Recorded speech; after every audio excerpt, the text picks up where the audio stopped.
Sabi niya dito sa comment section, pwede na daw ako sumali sa Pilipinas Got Talent. Okay? So ngayon, magmamagic na naman tayo na mawawala ako dito sa mundo. Game, and 1, 2, 3, 4. O ayan, magic ha? Boses ko lang yung naririnig. So ayan, kahit saan nyo tingnan, kahit saan nyo hanapin, hindi nyo ako makikita.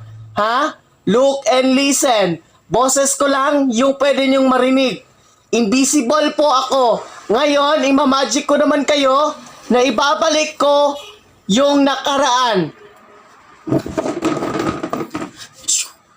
O ayan, bumalik ako ha. Ngayon, babalik naman tayo sa pagiging invisible. 1, 2, 3. Oh, ayan.